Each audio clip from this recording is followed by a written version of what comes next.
Hello, my friends. Day 14 is torn, so let's get to it. I'm going to go ahead and use this brown bag. As you can see on the other side of the page, I had used it for the prompt that was called brown bag, I think. I think that's what it was called. I don't think it was paper bag. I think it was brown bag.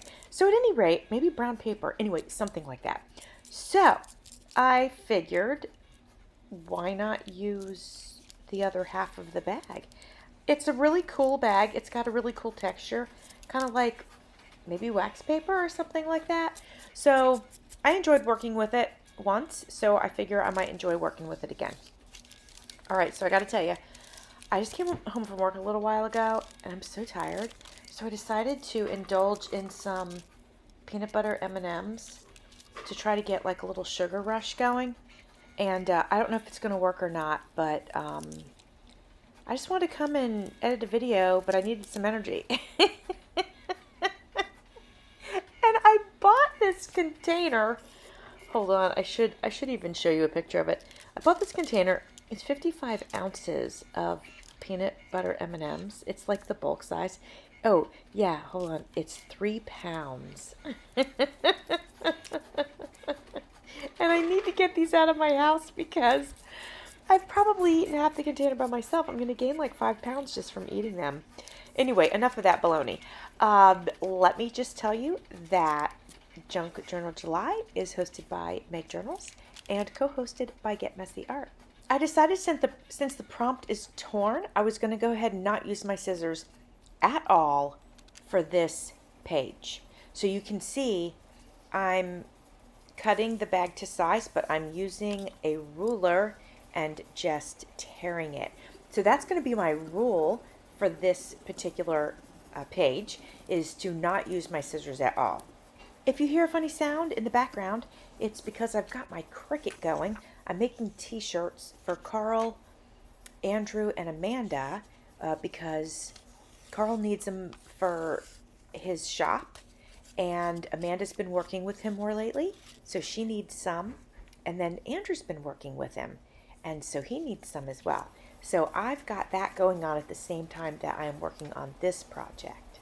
As you can see, I have chosen some really pretty paper with lemons on it that coordinates very nicely to the page that's next to it. I tore that paper in order to create a pocket.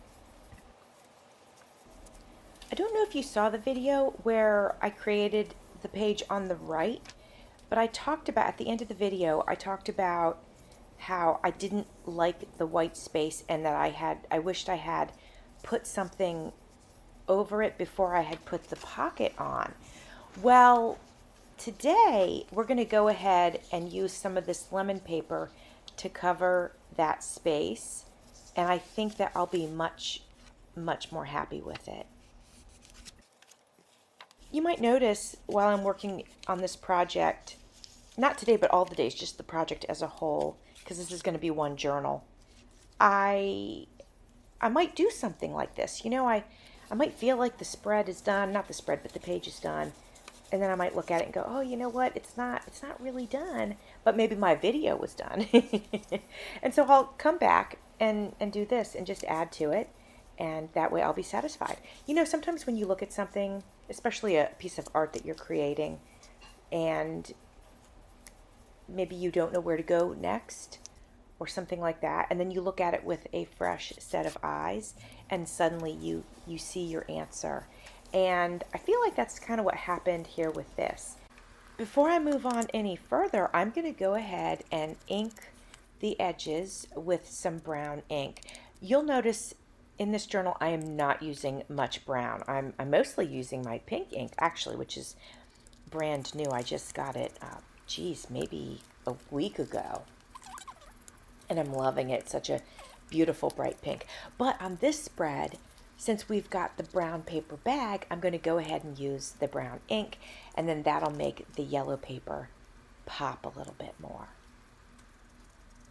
I'm also using it, as you can see here, down that torn edge, just to give it a little bit of interest. I finally feel like this page is actually done now.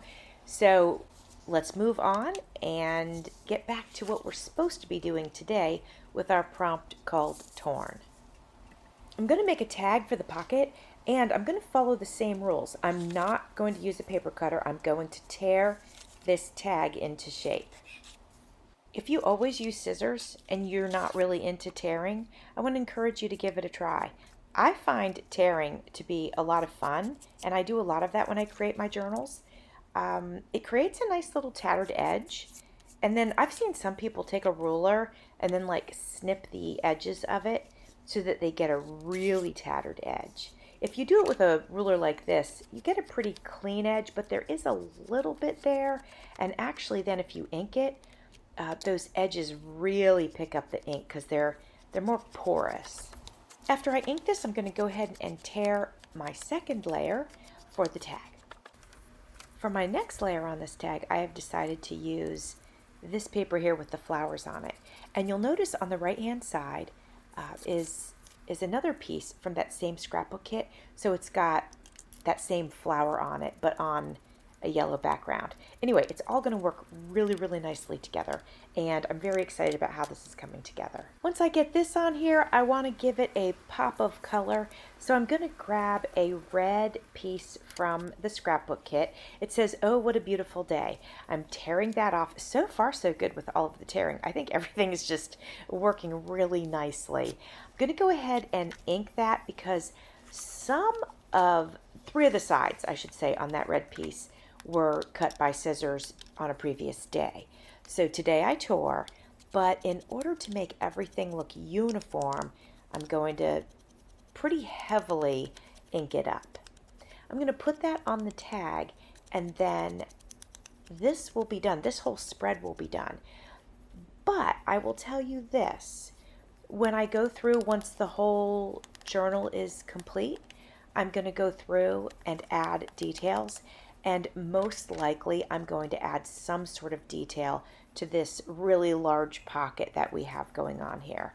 I don't want the spreads to be complicated, but I have a feeling I'll definitely want to add something to that pocket. So I want to tell you, whether you are a returning viewer or you are new to my channel, thank you all so very, very much for being here. It means so much to me. I am enjoying this tremendously.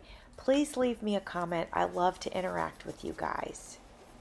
Thanks for watching. See you soon.